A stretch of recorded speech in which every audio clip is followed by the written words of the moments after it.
under the cold lights of Monte Carlo, where velvet seats meet stone silence and the rich scent of high-stakes combat fills the air, two men walked forward to settle a question the boxing world had whispered for years. Who can endure the storm of Gennady Golovkin? The arena carried a strange mixture of glamour and brutality, the kind only boxing can conjure, where tuxedos line the front row, but blood is expected to be spilled. On one side stood Martinmurray of St. Helens, England, hardened, unshaken, and carved from the kind of grit you only earn through survival, not privilege. A man who'd risen from the wrong streets and darker years, 4 prison stints, a life almost lost to anger, now reborn as a craftsman of discipline, a fighter with a reputation for never breaking.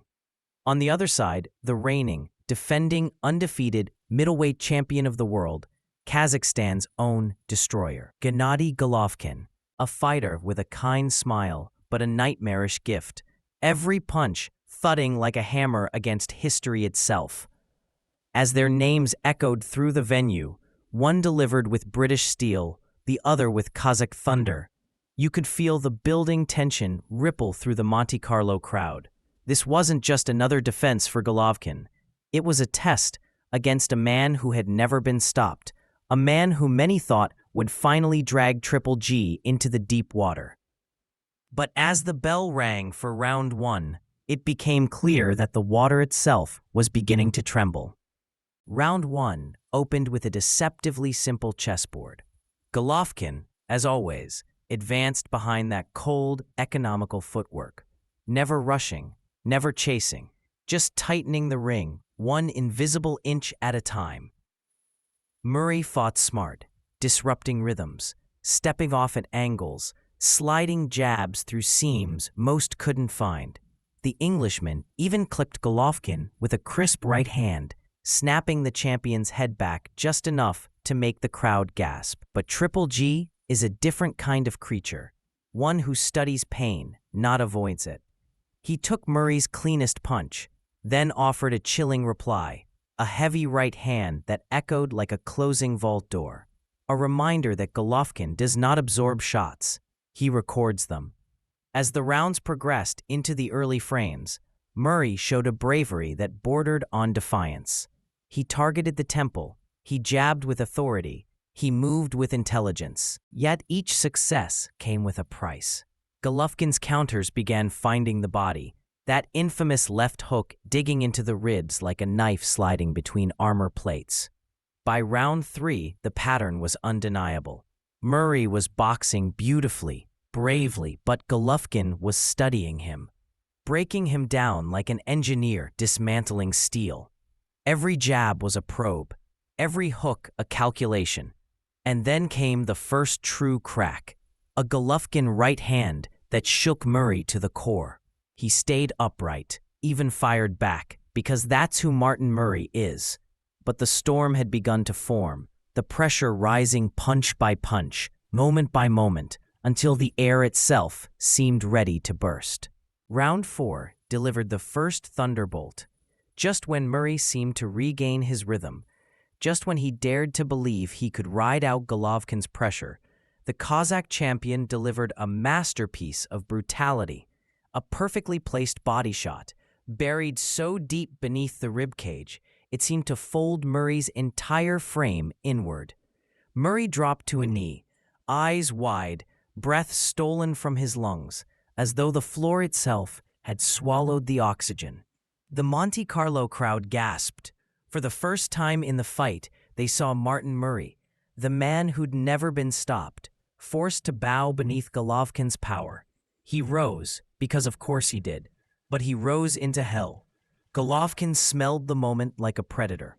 He followed with calm cruelty, uppercuts that split the guard, hooks that jolted the jaw, combinations designed not for aesthetics, but for erosion. Round 5 became a test of will, not skill. Murray bled, staggered, but refused to fall. His corner barked instructions, desperately trying to save their fighter's dignity, maybe even his life. But Murray, drenched in blood and stubborn pride, kept firing, kept fighting, kept pushing back against a man who seemed built for destruction. Golovkin, relentless, unhurried, kept pounding the body, kept cutting off the wing with surgeon-like precision. By round 6, Murray's guard lifted higher and higher to protect his swelling jaw, and Golovkin saw it, saw the opening, saw the path, saw the next fracture forming. He began targeting the temple, chopping downward, an executioner sharpening his blade, and yet Murray still would not break. The middle rounds told a story that few modern fights can claim: a champion at full capacity and a challenger too brave for his own good.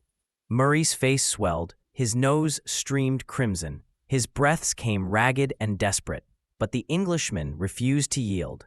Every time Golovkin landed a monstrous right hand, Murray responded with a punch of his own, not enough to hurt Golovkin, but enough to declare, "You will not take my spirit." And Golovkin, cold as a winter sunrise, respected him for it, yet respect does not slow his hands. Round 7 saw another wave, uppercuts that seemed to lift Murray off balance, body shots that threatened to fold him again, hooks that crashed against his temples like anvils. But Murray's will kept dragging him forward, forcing Golovkin to work, to think, to sharpen himself in ways few opponents had demanded. By round 8, Golovkin's accuracy became frightening, 45% of his power shots landing, each one fired with balance, technique, and a kind of unbreakable confidence. Murray's high guard, molded to protect his head, left the ribs exposed, and Golovkin exploited it with merciless timing. Yet even as the punishment stacked higher, Murray continued to swing back, to fight out of instinct and pride. The crowd, once simply spectators, now became witnesses, witnesses to a man refusing surrender and a champion refusing imperfection. Every moment felt like watching a dam crack under relentless pressure, knowing it would break, but marveling at how long it held. By round 9, the fight had transformed from competition to survival. Golovkin, still fresh, still stalking, still relentless, chopped down with those temple shots, short, savage, the kind that don't just hurt a fighter, they disassemble him. Murray stumbled, reeled, but somehow kept answering. His corner worried, his trainers pleaded, but Murray's heart drowned out logic. Round 10 became the test of all tests. Murray, exhausted beyond measure, still found ways to land small, hopeful punches. His body shook, his legs trembled, but he kept pressing forward, daring the tsunami to swallow him. The crowd rose in admiration, urging him on. Yet Golovkin, true to form, raised the violence another level. He sliced through Murray's guard with leaping hooks, smashed the nose, battered the ribs, and hacked downward with chopping left hands. Classic Triple G brutality. Then, round 11 arrived. The air tightened. The moment came. Golovkin unleashed a monstrous right hand, so devastating it lifted Murray off his feet, sending him sailing backward through the air before crashing to the canvas. The arena erupted in shock. Murray, somehow, unbelievably, rose again. His legs betrayed him, his balance gone, but his pride stood tall. The referee looked into his eyes, hesitated, judged the warrior's soul, and let the carnage continue. The corner shouted. The crowd stood frozen. Golovkin advanced for the final time. Murray tried to fire one last desperate shot, but Golovkin swallowed it with forward pressure, the kind that says, "Your heart is incredible, but your body is done." And then, finally, mercifully, the referee stepped in. After watching Murray endure 11 rounds of unimaginable punishment, after seeing a fighter give every ounce of himself to stay upright, after witnessing the rarest kind of courage, the kind that costs years, not minutes, Luis Pabon waved off the contest. The fight was over.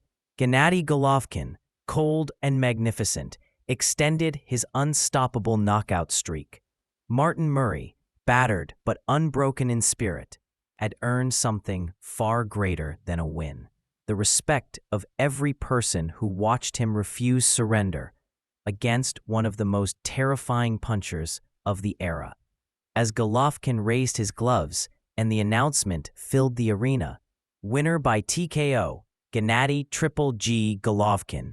There was no malice, no gloating, only the quiet dominance of a champion who knew he had just defeated one of the toughest men he'd ever faced. And for Murray, as he sat on the stool, breathing fire through a broken nose and bruised ribs, something deeper emerged: pride. He had taken Golovkin further than almost anyone.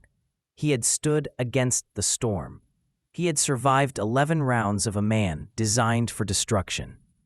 This was not just a knockout. It was a portrait of heart versus havoc, courage versus power, defiance versus inevitability. In the end, history remembers the stoppage. But those who were there that night, those who watched every second, remember something far greater: the night when Martinmurray walked through hell. And Gennady Golovkin proved once again why his legend carries the thunder of an empire.